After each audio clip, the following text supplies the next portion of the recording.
There's a kind of disappearance that breaks people worse than any fight ever could. No goodbye, no last text, no "I need space," just silence. The strange thing about it is that the person who left isn't the one suffering most. You are. Because you're the one rewriting every conversation in your head for months, looking for the thing you did wrong. And most of the time, you didn't do anything. So why do people vanish like this? The answer is going to surprise you. If you've ever been on the receiving end of this, you already know what I mean. Maybe it was a friend you grew up with, a partner who seemed fine until they weren't, a family member who just stopped picking up. Or maybe, and this is the harder one, you've been the one who disappeared. Either way, this video is going to make a lot of things click. We'll talk about what's actually happening when someone vanishes, what their nervous system is doing, and the part nobody really talks about. Quick thing before we start. Most people assume the ones who vanish care the least. The research keeps showing the opposite. People most likely to disappear aren't cold. They're the ones who never figured out how to care about someone without drowning in it. Hold on to that. It's basically the whole point of what's coming. The most common reason is avoidant attachment. If you grew up in a place where closeness wasn't safe, where emotions weren't received well, where asking for things led to disappointment more often than to help, your nervous system learned something specific. It learned that the safest move in any relationship is to keep one hand on the exit. Not because you don't love people, because love itself feels dangerous. So when things get too close, too intense, too real, your nervous system does what it always did. It runs. Quietly. You don't experience this as, "I'm running." You experience it as, "I just need a few days." Then a few days become a few weeks. Then it's been too long. Then it's too awkward to come back. And before you realize it, an entire person is gone from your life and you never actually decided it. Your nervous system decided. Quick question. When was the last time you went quiet on someone because answering felt too heavy? Not because you didn't care, but because caring took something you didn't have that day. If that one landed, you already know what we're untangling here. Most disappearing isn't planned. It's a slow drift nobody noticed until it was too late. Now it gets uncomfortable. Because the second reason isn't a personality type or a flaw. It can happen to anyone, even the most reliable, loving person you know. And it's the reason most ghosting stories you've heard are completely wrong. Reason 2. Emotional overwhelm. Some people don't disappear because they want distance. They disappear because they're full of work stress, anxiety, depression, grief, burnout, whatever the storm is. And when somebody who's already drowning gets a text asking, "Hey, can we talk?" their nervous system reads it as one more demand on a system that's already past capacity. So they don't reply. They tell themselves they'll get back to it tomorrow. Tomorrow becomes next week. Next week becomes the slow death of a friendship that nobody actively killed. Here's the part that should make you pause. Surveys on ghosted friendships keep finding the same thing. The person disappearing usually feels guilty the whole time. Every unanswered message sits in their chest like a small weight. They think about replying daily, but the longer they wait, the heavier replying gets. Eventually, replying feels harder than losing the person. Researchers studying friendship breakdowns notice something a lot of us miss. Most ghosting isn't really a choice. It's a capacity collapse. The person didn't stop loving you. They stopped having the bandwidth to function in a way that included you. Those two things look identical from the outside. They're nothing alike on the inside. Reason 3. Conflict avoidance. Some people would rather lose a relationship entirely than have one hard conversation inside it. If you grew up in a house where conflict turned ugly, where disagreements led to days of cold silence or explosive fights, you never learned how to have a hard conversation that didn't end in ruin. You learned the safe move was to leave before anything uncomfortable could happen. So when a relationship starts needing a real conversation about feelings or expectations or boundaries, your nervous system whispers, "Exit," and you go. This is the painful version. The person disappearing often deeply cares about the relationship. They just don't believe a conversation will fix anything. Inside their head, conflict equals loss anyway, so they skip the conversation and go straight to the loss. It feels safer. It isn't, but the feeling is convincing. Be honest with yourself for a second. Have you ever lost a relationship just to avoid one 10-minute conversation?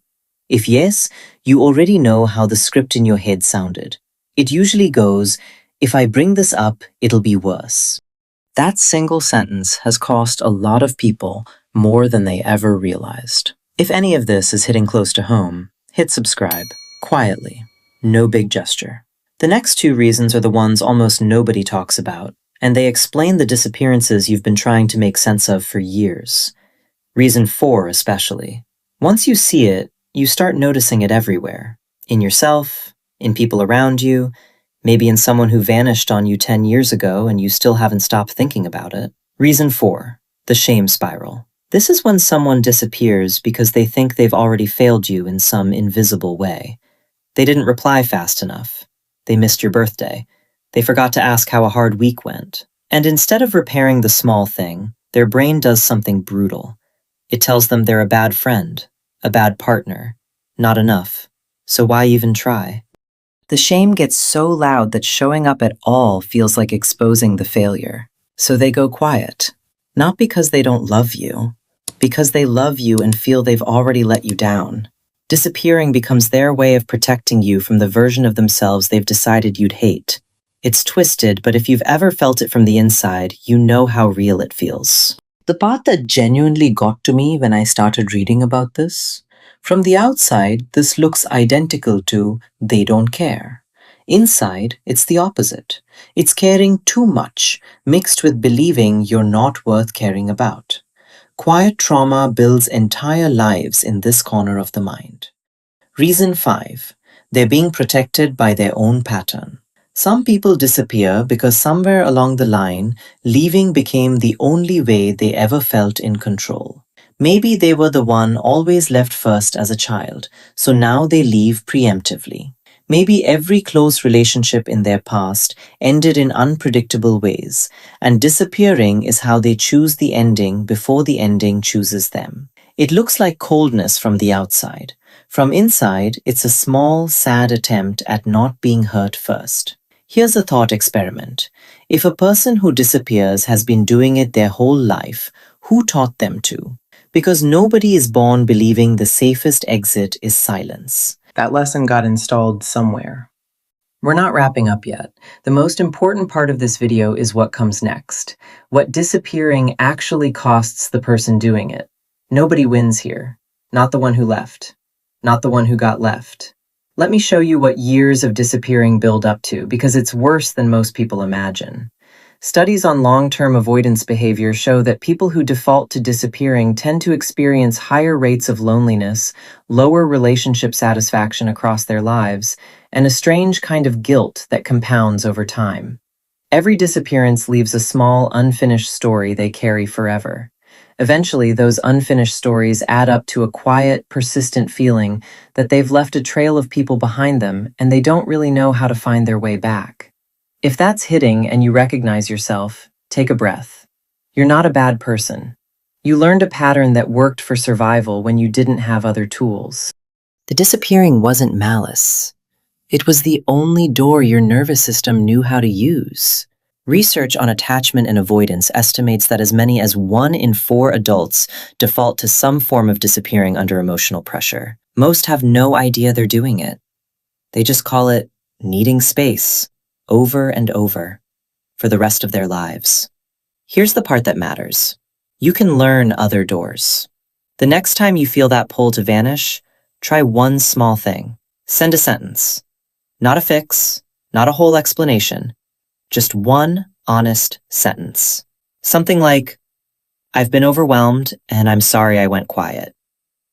That one sentence has saved more friendships than you'd guess.